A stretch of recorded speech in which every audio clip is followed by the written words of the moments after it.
Bienvenue sur la chaîne de l'univers de l'ange Cathy, toujours en ce mercredi, donc 1er septembre 2021. Et oui, j'allais dire 2020. J'ai envie de reculer au lieu d'avancer. Bref, j'espère que vous allez bien depuis tout à l'heure. Donc je vous remercie donc pour vos commentaires aussi. Et je me suis aperçue qu'il y a également donc certaines personnes aussi en détresse vis-à-vis de ceci. Donc je sais qu'il y en a quand même un bon nombre.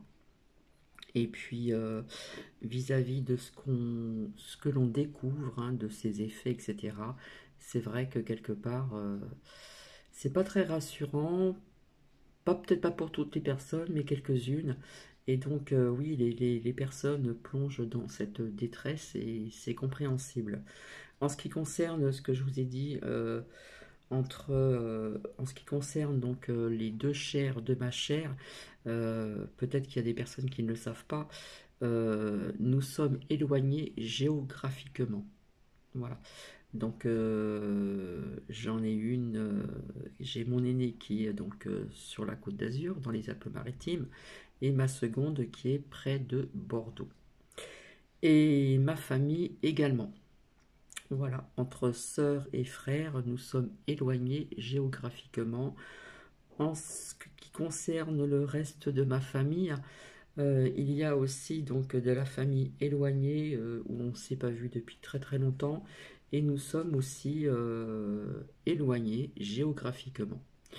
En ce qui concerne mes amis véritables de très longue date, je pourrais parler même de euh, des années, que je dise pas de bêtises, 1900. J'arrive plus à trouver les années. Enfin voilà, il y a des amitiés qui durent depuis l'âge de 23-24 ans, hein. Donc ça fait quelques années, voilà, de longues et très belles amitiés. J'ai aussi une abonnée qui est une amie aussi qui vit dans cette ville où je réside. J'ai aussi donc une autre amie aussi qui réside dans le Grand Est, pas trop loin d'où je réside également. Voilà, donc c'est pour vous faire un petit tour comme ça assez rapidement. Donc en ce qui concerne toujours les deux chairs de ma chair, peut-être que si j'aurais été plus proche géographiquement, peut-être qu'il y aurait eu peut-être que ça ne se serait peut-être pas passé comme ça, mais il faut savoir que euh, certaines personnes sont influençables et se laissent influencer par des amis, par de la belle famille, etc., etc. Bref. Donc merci pour vos gentils commentaires. Voici, voilà. Alors,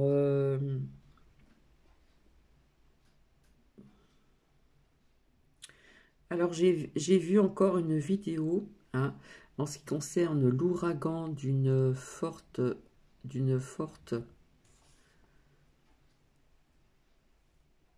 incroyable apporte la destruction. Donc, entre autres aussi, donc aux États-Unis, près de la mer, et comment dire, dans des habitats. Donc, j'ai vu ceci, c'est vraiment incroyable. Donc, vous avez aussi des personnes qui sont privées d'électricité. Donc, c'est ce que j'avais vu aussi dans l'oracle de la triade. Pas forcément vis-à-vis de ce qu'on disait aussi, vous savez très bien que quand il y a des tempêtes, des inondations, eh bien les personnes sont privées d'électricité. Donc qui dit plus d'électricité dit plus de. Ça dépend ce que les gens se servent. Tout ce qui est aussi pour faire à manger, comment dire, la lumière, plus de télé, plus rien, hein, plus de. Voilà. Donc, et j'en passe et j'en passe. Donc tout ceci, au niveau aussi du manque d'électricité, a un lien aussi vis-à-vis de ces catastrophes qui arrivent. Donc,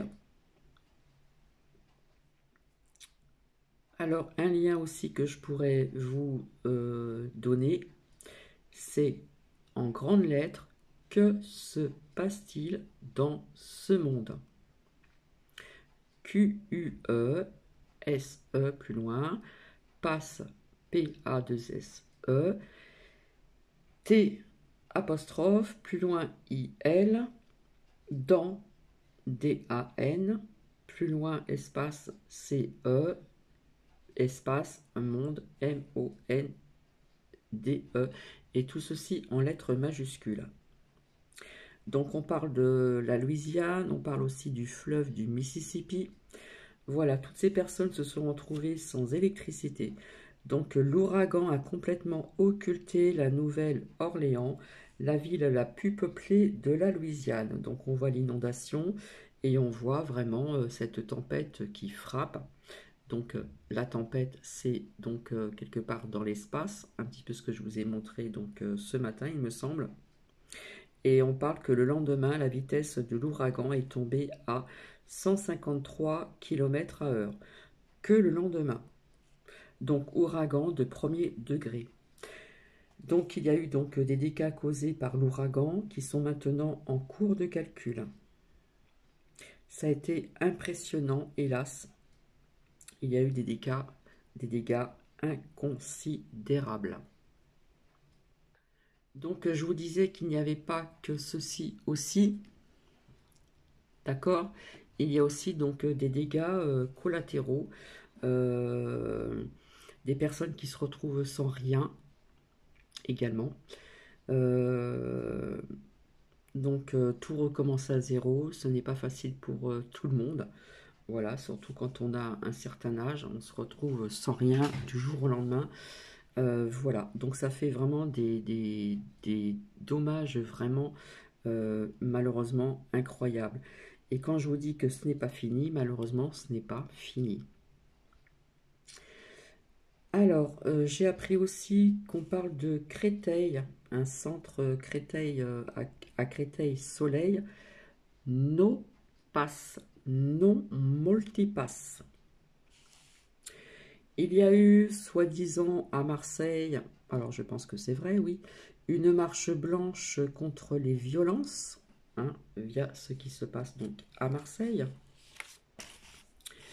Et apparemment, Macrotte s'est fait huer à Marseille. Hein. Il y avait quand même des personnes qui étaient vraiment en colère, en colère. Et Mélenchotte a accueilli Macrotte. Ouais, il a été hué. Hein. Donc, quelque part, il y a, comme on dit, ils ne peuvent plus trop sortir à l'extérieur. En ce qui concerne aussi un lien que l'on m'a envoyé, la Chine lâche des inondations sur les pauvres. La Chine lâche des inondations sur les pauvres. Donc à méditer. Donc pour changer un petit peu, ce soir, j'avais envie de vous faire un petit peu de lecture. Si vous êtes OK, ben, vous restez avec moi, avec grand plaisir. Donc c'est un livre que j'ai déjà lu à plusieurs reprises, chapitre par chapitre. C'est l'art du calme intérieur. C'est un livre de sagesse qui nous ramène donc à l'essentiel. Et là, j'avais envie de vous lire le chapitre 4, le présent, l'instant T, vivre le présent même. Donc je vais commencer. Oui, donc avant de commencer, dernière sortie de Nookie, il faisait vraiment très très bon, c'était agréable, c'était très calme. C'est vrai que depuis quelques temps, depuis quelques années, je ne supporte plus la foule et je me demandais pourquoi. Et en fin de compte, j'ai compris, comme je l'ai déjà dit, ce que je sentais les énergies des personnes. Hein, quand vous allez faire vos courses, vous avez du monde et, euh, et plus ça va et plus je me détache de tout ça parce que bah, quelque part les énergies que je reçois parfois, surtout actuellement, ne sont pas si positives que ça. Et donc j'ai profité de cet instant présent avec Nookie en me promenant, il faisait bon, c'était très agréable. Et demain, j'ai envie de vous faire une surprise, mais je vais vous la dire quand même. Demain après-midi, il est prévu que j'aille dans un endroit où c'est très très boisé, très verdoyant, il y a des ruisseaux, etc. Donc voilà, je vais passer un petit moment comme ça avec une amie et je pense que ça va faire du bien et c'est se reconnecter aussi à la nature. Donc je prendrai des vidéos pour vous montrer un petit peu tout ce qui est boisé, le végétal, etc. Je pense que ça va être sympa. Voilà. Donc je vais penser à faire ceci. Et puis ce que je voulais dire aussi, euh, malgré tout ce qui se passe, je souhaite quand même donc une bonne euh, rentrée scolaire pour tout le monde. Donc je vais commencer, donc ça va vous parler du présent. Donc j'espère que je vais bien m'exprimer. Alors, en surface, le présent ressemble à un moment parmi d'autres. Chaque jour de votre vie semble composé de milliers d'instants au cours desquels ont lieu divers événements. Mais à y regarder donc de plus près, n'y a-t-il pas qu'un seul moment? La vie n'était pas ce moment toujours, ce moment unique, le présent, est le seul dont vous ne pourrez jamais vous échapper, l'unique facteur constant de votre vie. Quels que soient les événements ou les changements de votre vie, et Dieu sait combien il y en a et il va y en avoir encore, une chose est certaine, c'est toujours maintenant, à l'instant T même. On entend nous qui puisque non, on ne peut échapper au présent, pourquoi ne pas l'accueillir et s'en faire un ami, malgré tout ce qui se passe? Lorsque vous devenez l'ami du moment présent, vous voilà à l'aise partout. Lorsque vous ne vous sentez pas à l'aise dans le présent, où que vous alliez, vous portez ce malaise donc avec vous. Le moment présent est comme il est. Toujours, pouvez-vous le lui permettre? La division de la vie en passé, présent et futur est une construction mentale et en définitive illusoire. Le passé et le futur sont des formes pensées, des abstractions mentales. On ne peut se rappeler le passé que maintenant. Ce que vous vous rappelez est un événement survenu dans le présent, que vous vous rappelez donc maintenant. Le futur, lorsqu'il arrive, est donc le présent. Tout ce qui est réel, la seule chose à jamais se produire, c'est vraiment le présent. Porter son attention au présent, ce n'est pas nier ce qui est nécessaire, c'est reconnaître l'essentiel. On peut alors fort aisément s'occuper de l'accessoire. Il ne s'agit pas de dire je ne m'occupe plus de rien car il n'y a que le présent. Non. Trouvez d'abord l'essentiel et faites-vous un ami plutôt qu'un ennemi du présent. Reconnaissez-le, respectez-le. Lorsque le présent est le fondement et le point de mire essentiel de votre vie, celle-ci se déroule avec aisance. En rangeant la vaisselle, en établissant une stratégie commerciale, en préparant un voyage, qu'y a-t-il de plus important, le geste ou le résultat visé, ce moment-ci ou un moment futur? Traitez-vous ce moment comme un obstacle à surmonter? Avez-vous l'impression de devoir atteindre un moment futur qui serait plus important? Presque tout le monde vit ainsi, la plupart du temps, puisque l'avenir n'est jamais là, sauf sous la forme d'un présent. Ce mode de vie reste dysfonctionnel. Il engendre un constant courant sous-jacent de malaise, de tension et de mécontentement. Il ne respecte pas la vie, qui est le présent et rien d'autre. Sentez la vitalité de votre corps. Elle vous ancre dans le présent. En définitive, vous ne devenez responsable de la vie qu'en assumant la responsabilité de cet instant, maintenant. Voilà pourquoi le présent est le seul espace de vie. Prendre la responsabilité de cet instant, c'est ne pas s'opposer intérieurement à la forme qu'adopte le présent. Ne pas discuter avec ce qui est, mais bien plutôt s'aligner sur la vie. Le présent est ainsi parce qu'il ne peut en être autrement. Ce que les bouddhistes ont toujours su, les physiciens le confirment à présent. Il n'y a ni objet, ni événement isolé. Sous l'apparence superficielle, tout est interrelié. Tout fait partie de la totalité du cosmos qui a suscité la forme qui prend cet instant.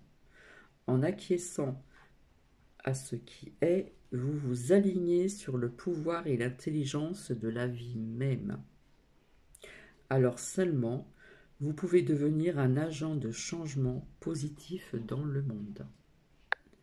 Une pratique spirituelle simple mais radicale consiste à accepter tout ce qui survient dans le présent, en soi et en dehors.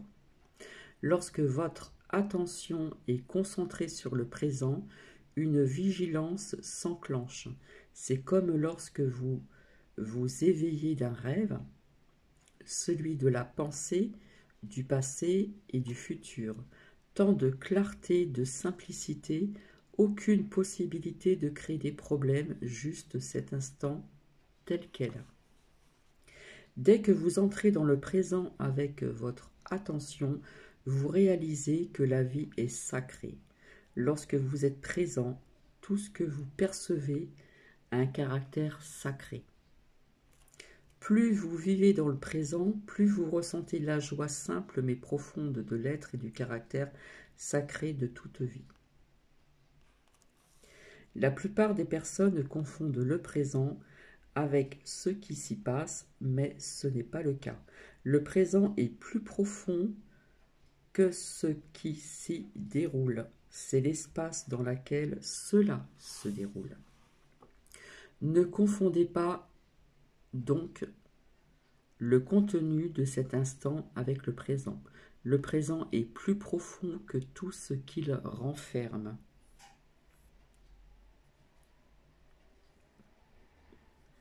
Lorsque vous entrez dans le présent, vous sortez du contenu de votre mental. L'incessant flux mental ralentit. Les pensées n'absorbent plus toute votre attention, ne vous aspirent pas complètement. Des écarts surviennent entre les pensées, ampleur, calme. Vous commencez à voir que vous êtes plus vaste et plus profond que vous pensez. Les pensées, les émotions, les perceptions sensorielles et toutes vos expériences composent le contenu de votre vie. Ma vie, c'est ce dont vous tirez votre sentiment de soi, et ma vie, c'est du contenu ou du moins ce que vous croyez. Vous négligez continuellement l'évidence même. Votre sens le plus intime du je suis n'a rien à voir avec ce qui se passe dans votre vie, ni avec son contenu. Ce sentiment de je suis est uni au présent. Il est toujours le même. Dans l'enfance et la vieillesse, la santé ou la maladie, le succès ou l'échec, le je suis, l'espace du présent demeure inchangé en profondeur. Comme vous le confondez habituellement avec le contenu, vous ne le vivez comme le présent que d'une manière faible et indirecte par le contenu de votre vie. Autrement dit, votre sentiment d'être est obscurci par les circonstances, le flux de vos pensées et des mille choses de ce monde. Le présent est assombri par le temps. Vous oubliez donc votre enracinement dans l'être, votre réalité divine, et vous vous perdez dans le monde. La confusion, la colère, la dépression, la violence et le conflit surviennent lorsque les humains oublient qui ils sont. Pour retourner chez soi, il est facile de se rappeler la vérité. Je ne suis ni mes pensées, ni mes émotions, ni mes perceptions sensorielles, ni mes expériences. Je ne suis par le contenu de ma vie, je suis la vie, je suis l'espace dans lequel tout se produit, je suis la conscience, je suis le présent, je suis. Vous ne trouverez pas la paix en réorganisant votre condition de vie, mais en prenant conscience de qui vous êtes sur le plan le plus profond. Si vous voulez rester avec moi, je vous invite à écouter le chapitre Au-delà du mental. La condition humaine, c'est d'être immergé dans la pensée. La plupart des gens restent toute leur vie prisonniers des limites de leur pensée. Ils ne dépassent jamais un sentiment de soi personnalisé, construit par le mental et conditionné par le passé. Tout comme en chaque être humain, votre conscience comporte une dimension beaucoup plus profonde que la pensée. C'est votre essence même. On peut l'appeler présence, attention, conscience inconditionnée. Dans les enseignements anciens, c'est le Christ intérieur, votre nature de Bouddha. Découvrir cette dimension vous libère ainsi que le monde de la souffrance que vous vous infligez, de même qu'aux autres.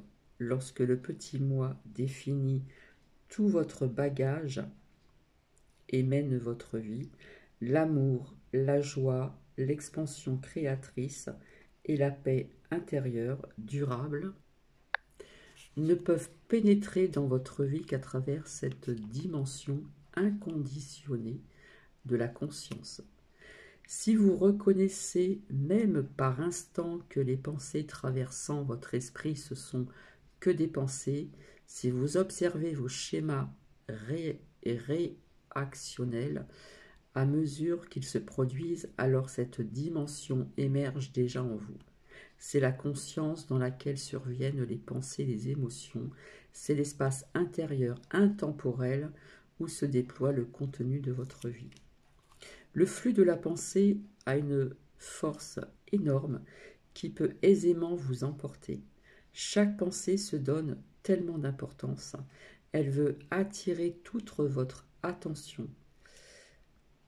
Voici une nouvelle pratique spirituelle à votre intention.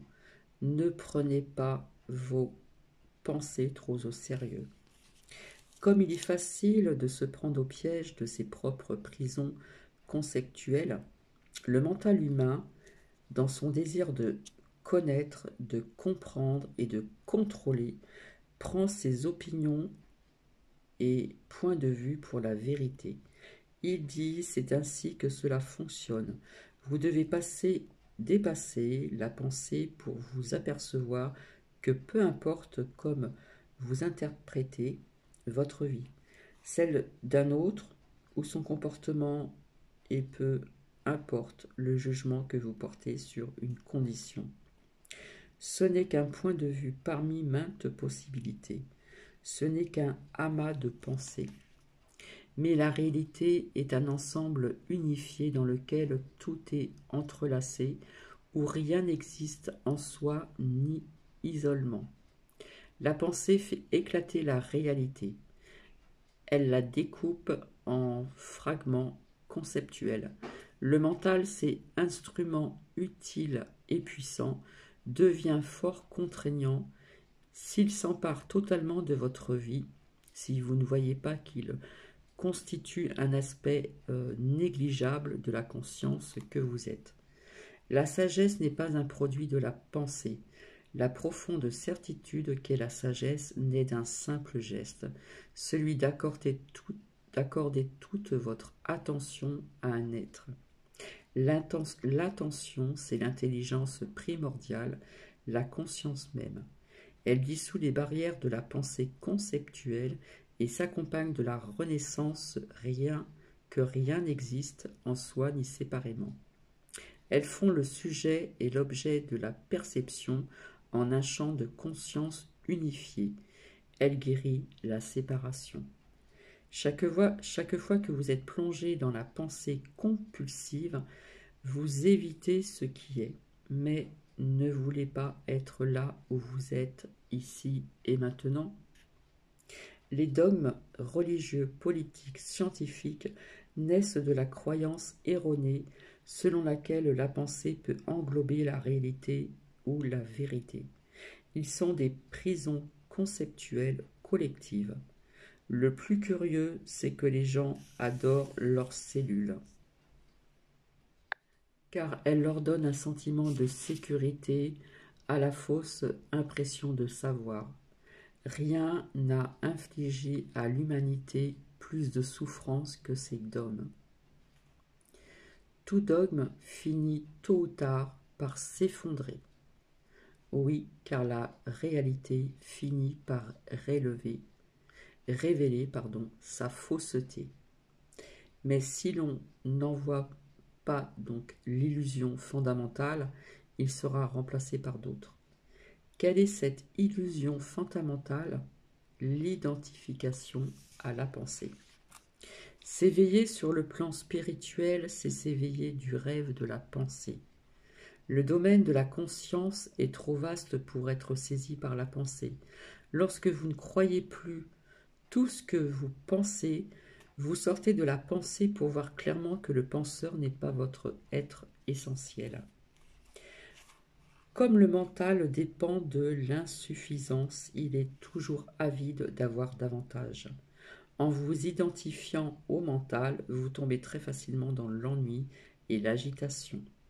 L'ennui signifie que le mental a faim de stimuli, de stimulation intellectuelle et que son appétit n'est pas satisfait. Lorsque vous vous ennuyez, vous pouvez satisfaire la faim du mental en ouvrant un magazine, en faisant un appel téléphonique, en allumant votre téléviseur, en naviguant sur le web ou en vous rendant donc dans une boutique ou, ce qui n'est pas rare, en transférant sur le corps cette impression mentale de manque et ce besoin d'avoir plus que vous comblez brièvement par l'ingestion d'aliments. Vous pouvez rester dans l'ennui et l'impatience, tout en observant ce sentiment d'ennui et d'impatience. Lorsque vous portez votre conscience sur ce sentiment, il s'entoure soudainement d'espace et de calme, pour ainsi dire, d'abord un peu, puis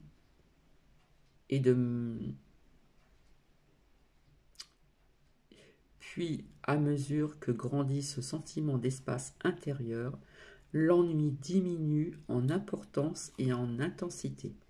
Ainsi, même l'ennui peut vous enseigner qui vous êtes et qui vous n'êtes pas.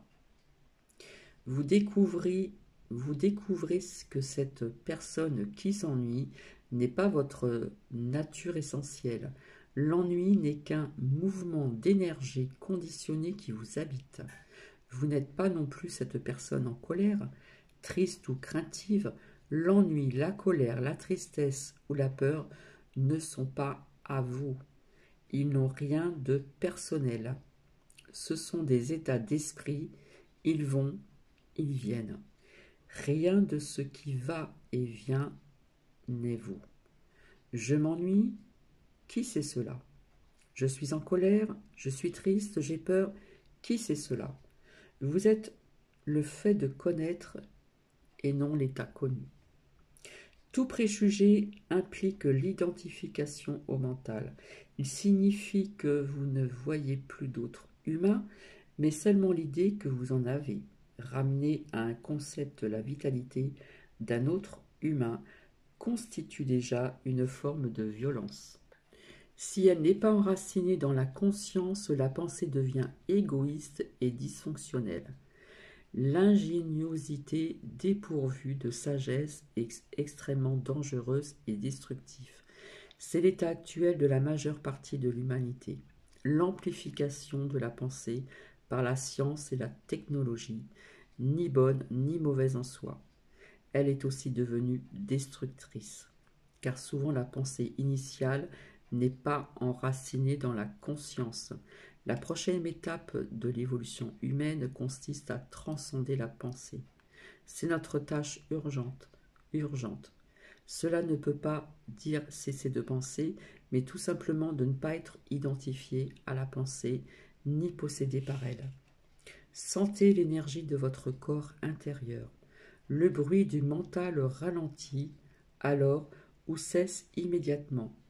Sentez-la dans vos mains, vos pieds, votre abdomen, votre poitrine. Sentez la vie que vous êtes, la vie qui anime ce corps. Ce corps devient alors une ouverture en quelque sorte. Il donne accès à un sentiment plus profond de vitalité sous les émotions fluctuantes et l'activité mentale. Il y a en vous une vitalité que vous pouvez sentir de tout votre être et non uniquement dans la tête. Chaque cellule vit dans cette présence qui vous dispense de penser. Cet état n'exclut pas la pensée si elle est nécessaire à des fins pratiques. Le mental fonctionne encore et d'une façon magnifique quand l'intelligence supérieure que vous êtes l'utilise et s'exprime par lui. Vous ne l'avez peut-être pas remarqué, mais de brèves périodes de conscience sans pensée se produisent déjà d'une manière naturelle et spontanée dans votre vie. En vous livrant à une activité manuelle, en traversant une pièce, en attendant au comptoir de la ligne aérienne, vous pouvez être si complètement présent que les parasites mentaux habituels se calment pour laisser place à une présence consciente. Vous pouvez aussi regarder le ciel ou écouter quelqu'un sans faire de commentaires intérieurs. Vos perceptions deviennent claires comme du cristal, limpides et dépourvues de pensée. Pour le mental, cela ne compte pas, car il y a d'autres chats à fouetter. De plus, ce ne sont pas des moments mémorables. Vous ne les avez pas remarqués. En réalité, c'est ce qui vous arrive le plus important, de plus important. C'est le début du passage de la pensée à la présence consciente. Acclimatez-vous avec aisance à l'état de non-savoir. Il vous permet de dépasser le mental qui essaie toujours de conclure et d'interpréter, craignant de ne pas savoir. Ainsi, lorsque vous êtes à l'aise dans le non-savoir, vous dépassez déjà donc le mental. De cet état surgit alors une certitude plus profonde, non conceptuelle. La création artistique, le sport, la danse, l'enseignement, l'aide aux personnes, la maîtrise de n'importe quel champ d'activité implique que le mental n'est plus engagé, ou du moins qu'il occupe une place secondaire, il devient une force et une intelligence plus grande que vous, et pourtant essentiellement unis à vous. Il n'y a plus de processus décisionnel. La bonne action s'exerce spontanément sans que vous en soyez l'acteur. La maîtrise de la vie est le contraire du contrôle. Vous vous alignez sur la conscience supérieure qui agit, parle, effectue le travail.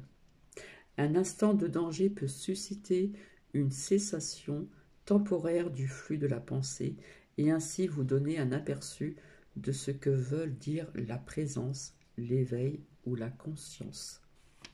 La vérité dépasse largement ce que le mental veut comprendre. Nulle pensée n'englobe la vérité, au mieux elle peut l'indiquer. Par exemple, celle-ci. Toutes choses sont intrinsèquement une. C'est là une indication, non une explication. Comprendre ces paroles, c'est sentir au fond de vous la vérité qu'elle indique. Savoir que l'on est la conscience derrière la voix, c'est d'être libre. Donc voici. Donc je ne sais pas si ça va résonner chez certaines personnes. J'avais pensé un petit moment de relaxation. C'est quelque part de l'imprévu parce que je n'ai même pas relu donc ce livre. C'est fait toujours, comment dire, c'est l'imprévu. Voilà, j'ai pas pris les lignes par cœur. Voilà, je reste toujours authentique et vrai. Donc voici, voilà. Bien écoutez, je vais vous laisser. Je reviendrai ultérieurement donc vers vous. Et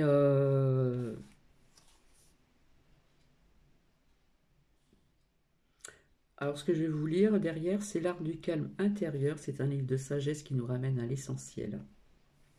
Le calme ne consiste pas en une simple absence de bruit, il est l'essence de toutes les galaxies et de tous les brins d'herbe, de toutes les fleurs, de tous les arbres, de tous les oiseaux et de toutes les autres formes.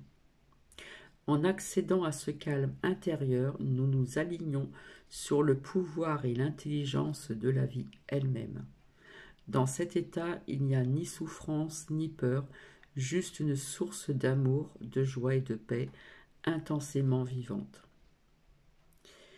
Écrire sous une forme propice à la méditation, l'art du calme intérieur nous connecte, quel que soit le moment de la journée, à notre essence en nous rappelant qui nous sommes et ce qui compte réellement. Par contre, j'aurais peut-être dû lire l'arrière donc de ce livre avant de commencer. En attendant, je vous fais plein de bisous, prenez bien soin de vous, prenez bien soin de vos proches et je vous dis à très bientôt. Bisous bisous.